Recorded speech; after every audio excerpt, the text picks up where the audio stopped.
Madam, जो video हम बनाने स्कूल में जाएँगे बच्चों के साथ, तो उसकी लैंग्वेज क्या होगी? क्योंकि हमारा मीडियम तो हिंदी है और किसी का मीडियम इंग्लिश है, पर हम जहाँ पढ़ाने जा रहे हैं, तो वहाँ पे जो बच्चे हैं, क्योंकि प्री प्राइमरी के बच्चे हैं, तो बच्चे तो कुछ बच्चे ऐसे हैं कि जो हिंदी भी नहीं समझ पाते और कुछ स्टेट्स ऐसे हैं, जहाँ पे बच्चे इंग्लिश भी नहीं समझते, ना हिंदी समझते, ना इंग्लिश समझते।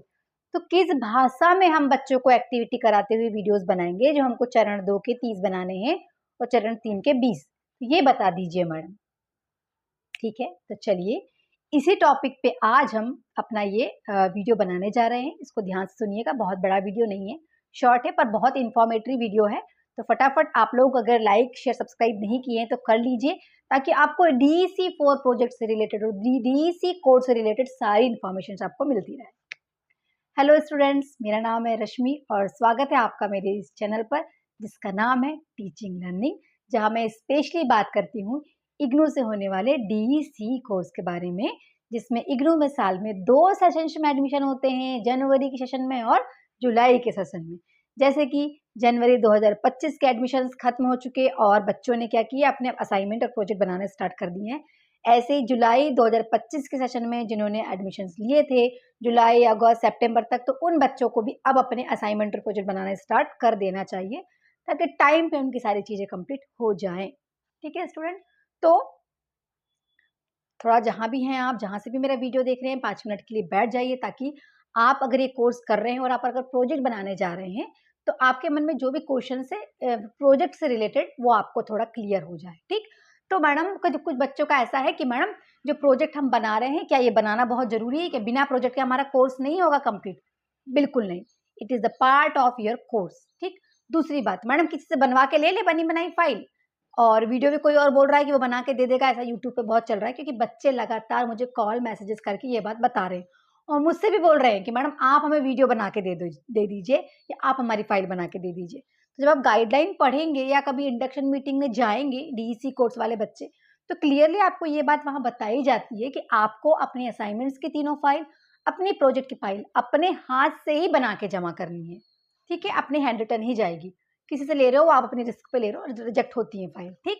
दूसरी बात, वीडियो कोई और कैसे बना सकता है, बार-बार मैं बता रही हूँ, जो भी लोग आपसे कह रहे हैं कि हम एडिटिंग कर देंगे, ये कर देंगे, वो तो कर देंगे, लेकिन जो दिल्ली में बैठे प्रोफेसर हैं, जो हमारी ये फाइल चेक करेंगे, वो बहुत ज़्यादा एक्सपीरियंस्ड हैं और एक्सपर्ट हैं। ये काम रोज़ ही कर रहे हैं, फाइल चेक करने का, वीडियो चेक करने का। वो तो आसानी से आइडेंटिफाई कर लेंगे आपने एडिटिंग की हो या आपका खुद का बनाया हुआ कंटेंट है, खुद पढ़ाते हुए वीडियो बनाया हो। तो इन सब चीज़ों से बचो, अगर आपको अपना रिजल्ट टाइम पे चाहिए है और टाइम पे आप चाहते हो कि आपकी मार्कशीट आपके घर आ जाए। अदरवाइज़ आप चाहते हो कि आप परेशान हो बार-बार, तो ये सारी फालतू की चीज़ें आप करो, ठीक? हम हाथ से बनी हुई फाइल सेल नहीं करते, हम हाथ से बना हुआ कोई भी कंटेंट नहीं देते, हम पीडीएफ देते हैं और पीडीएफ के साथ पूरी गाइडेंस देते हैं, कौन-कौन से कार्य कैसे करना है, ना हम वीडियो बना के देते। हम पूरे वीडियो देते हैं 40 से 50 5-5 मिनट के, हमारे वीडियो की पूरी लिंक देते हैं यूट्यूब की, और वो आपको देते हैं। फाइल कैसे बनाना वो वीडियो भी हम देते हैं, एक्सेल कैसे भरना वो वीडियो भी हम देते हैं। पर आपको बनाना अपने कार्य खुद करना है, ठीक? किसी बच्चे को लेना है, डिटेल्स आपको दिख रही है, आप ले सकते हो। एग्ज़ाम्स का पैटर्न चेंज हो गया है, आपके एग्ज़ाम्स जो हैं एमसीक्यू बेस्ड होने वाले हैं। एमसीक्यू बेस्ड का मतलब होता है वस्तुनिष्ठ प्रश्न आएँगे, आपको एक प्रश्न आएगा, उसके 4 विकल्प आएँगे, उसमें से एक सही होगा, ओएमआर शीट में आपको भरना होगा, ठीक है? जैसे कि अदर आपके कॉम्पिटिटिव एग्जाम्स होते हैं, उस प्रकार से ही होगा, ठीक? प्रत्येक प्रश्न पत्र आपका 100-100 नंबर का होगा और 100 में से 35 से ऊपर नंबर लाने पे आप पास हो जाएँगे। तो इससे संबंधित क्वेश्चन बैंक भी हमने पूरा तैयार किया हुआ है, अति महत्वपूर्ण प्रश्न उत्तर का, हिंदी मीडियम, इंग्लिश मीडियम दोनों में, क्योंकि आपका पेपर भी दोनों ही मीडियम में आता है। तो दोनों में ही हमने तैयार किया हुआ है, बहुत ही महत्वपूर्ण प्रश्न, जैसे डीईसी 1 आपकी जो विषय है, उसमें आपके 7 ब्लॉक हैं। सातों ब्लॉक में आपके 25 से 30 यूनिट हैं, उन सब के अति महत्वपूर्ण प्रश्न हमने ढूँढ-ढूँढ के उनके पूरे जो है वस्तुनिष्ठ प्रश्न तैयार किए हुए हैं। लगभग आपको 120 से लेके 150 प्रश्न का कलेक्शन मिलेगा क्वेश्चन बैंक में, जिसमें डीईसी 1, डीईसी 2 और डीईसी 3 का सब ऐसे ही अलग-अलग हमने तैयार किए। डीईसी 2 के 8 ब्लॉक हैं और उसमें ऐसे ही 25 से 30 यूनिट्स हैं, उन सबका हमने कलेक्शन तैयार किया है इम्पोर्टेंट क्वेश्चन्स का। ऐसे ही डीईसी 3 के 5 ब्लॉक का, और उसमें भी 20 से 25 यूनिट्स है। तो एक-एक टॉपिक वाइज़ हमने महत्वपूर्ण प्रश्न तैयार किए हुए हैं, बहुत ही मिनिमम चार्ज में।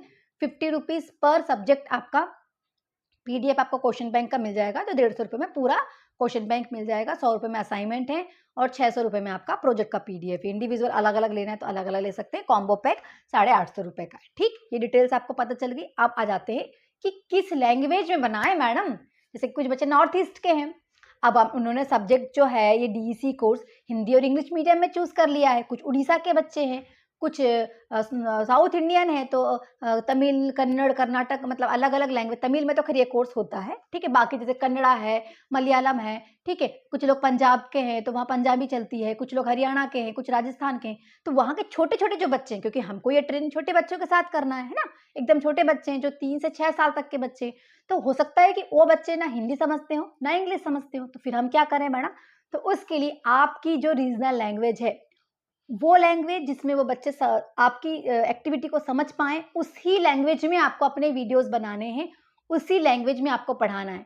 तो क्या मैडम फाइल भी उसी लैंग्वेज में लिखोगे? नहीं, फाइल आप लिखोगे, आपने जो लैंग्वेज चूज किया है, हिंदी या इंग्लिश या तमिल, जो भी लैंग्वेज आपने चूज किया था एडमिशन के दौरान, उसी लैंग्वेज में आपकी फाइल का पूरा राइटिंग वर्क होगा। लेकिन जो वीडियोस आप बनाओगे बच्चों को पढ़ाने के दौरान, अपने प्रोजेक्ट के दौरान स्कूल्स में, तो वो आपको अपने बच्चे जो लैंग्वेज समझते हैं उसी लैंग्वेज में बनाना है। क्योंकि जो नेशनल एजुकेशन पॉलिसी 2020 आई थी, उसमें क्लियरली लिखा है, जो फाउंडेशन है, फाउंडेशन में कहाँ से कहाँ तक के बच्चे आते हैं, यही पूरे है ना, प्री प्राइमरी और प्राइमरी लेवल के बच्चे, मतलब कि प्ले ग्रुप से लेके आपके क्लास 2 तक के जो बच्चे आते हैं, स्पेशली, या हम कहें क्लास 5 तक भी हम कंसिडर करें, इनको हमें उनकी मातृभाषा में ही पढ़ाना है। तो इसमें हम भी आते हैं, प्री प्राइमरी एजुकेशन वाले बच्चे, जिसमें हम बच्चों को पढ़ाएंगे, ट्रेनिंग करेंगे, ठीक है। अब आती है एक और बात कि मैडम क्या हम आंगनवाड़ी में बना सकते हैं? कि कहीं कहीं आंगनवाड़ी में लिखा है तो कर सकते हो आप ट्रेनिंग, कोई दिक्कत नहीं। पर एक बात ध्यान रखना, उन लोगों के पास अथॉरिटी नहीं होती है सील साइन करने की, है ना। क्योंकि अनुसंलग्न का नंबर 1 से लेकर 7 तक में, यहाँ बीच बीच में आपको जहां भी आप ट्रेनिंग करोगे वहां के हेडमास्टर या जो भी हेड होता है उसके सील साइन कराने होते हैं।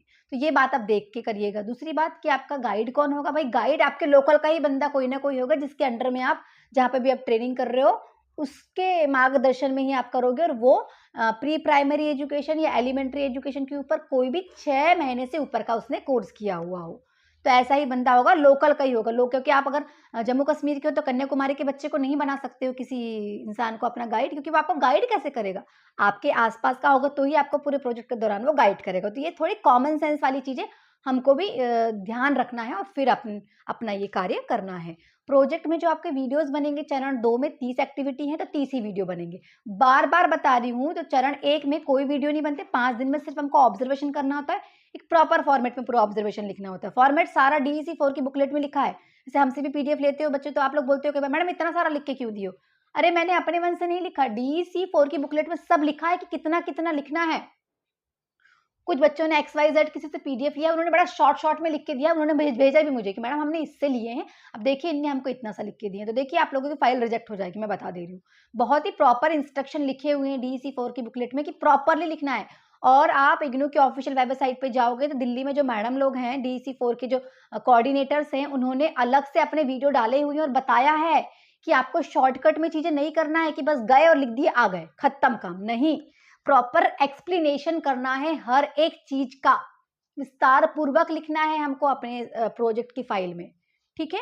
नहीं तो फिर फाइल आपकी रिजेक्ट कर देंगे। ऐसे ही DEC 2 में जो आपके 10 दिन है उनको 20 दिन है उनको प्रथम 10 दिन और लास्ट के 10 दिन में डिवाइड किया गया है, ठीक। तो प्रथम 10 दिन में एक एक्टिविटी होगी, ठीक।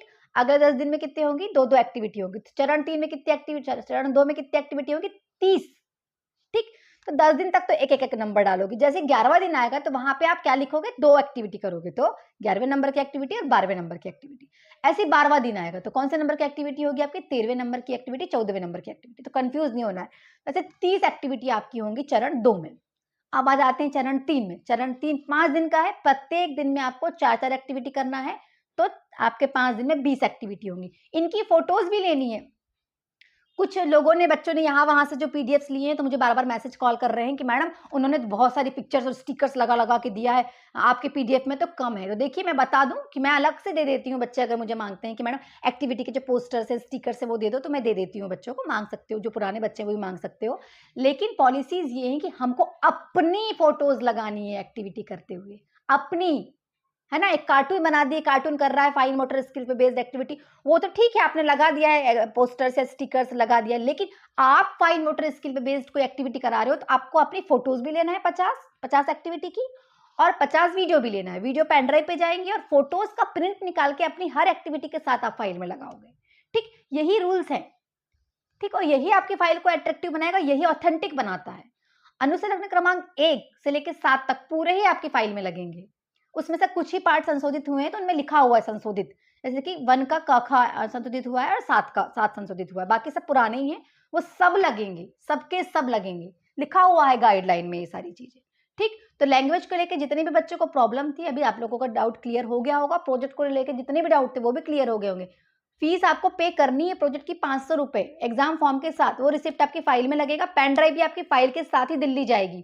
ठीक है, जैसे कि हम पहले क्या करते थे, फाइल के साथ हम लोग वीडियो की लिंक लगाते थे, तो लिंक की जगह पेज वहीं लगाना है और लिख देना है पेन ड्राइव चिपका दिया है हमने 50 वीडियो की, तो वहां पे पेन ड्राइव को ऐसे फेंक नहीं देना है लिफाफे में, पेन ड्राइव को प्रॉपर एक पेज में चिपका देना है फाइल में, और वहां लिख देना है 50 वीडियोस की पेन ड्राइव, ताकि वो लोग आराम से देख सके और बाकायदा आपकी फाइल के साथ पेन ड्राइव अच्छे से दिल्ली चले जाए। परचेज कर रहे हैं जो भी बच्चे हमसे, नंबर आपको दिखा, डिटेल्स आपको दिख रही है, आपको संपूर्ण गाइडेंस मिलती है आपके एग्जाम्स तक, इवन एग्जाम्स के बाद रिजल्ट के दौरान भी बच्चों को जरूरत पड़ती है, रिजल्ट नहीं आया या रिजल्ट में कुछ भी गड़बड़ी है, कुछ भी है, तो बच्चों को गाइडेंस की जरूरत पड़ती ही है। तो हमारी पॉलिसीज है, जो बच्चे हमसे पीडीएफ लेते हैं असाइनमेंट का, प्रोजेक्ट का, एग्जाम प्रिपरेशन के लिए, क्वेश्चन बैंक का, तो उनको हम उनकी इस पूरी जर्नी में गाइड करते रहते हैं। जब भी वो हमसे कुछ पूछते हैं हम उनको जवाब देते हैं, लेकिन जिन बच्चों ने हमसे नहीं लिया है तो हमसे रिक्वेस्ट है कि आपने जिनसे भी लिया है अपनी गाइडेंस आप उनसे ही लीजिए। फ्री गाइडेंस के लिए teaching learning by Rashmi Patle subscribe कर लीजिए, वहाँ फ्री गाइडेंस बिल्कुल अवेलेबल है, आपको सारे ही इस कोर्स से रिलेटेड इन्फॉर्मेटरी वीडियोज इस चैनल पे मिल जाएंगे। उम्मीद है वीडियो पसंद आया होगा, डाउट भी क्लियर हो गए होंगे। अगर ऐसा है तो लाइक से सब्सक्राइब करना नहीं भूलना है और जुड़े रहना है मेरे साथ, ताकि आप और हम मिलकर बदलते हुए हमारे देश के शिक्षा जगत में अपना योगदान देके अपने देश का विकास कर सके। Thank you so much.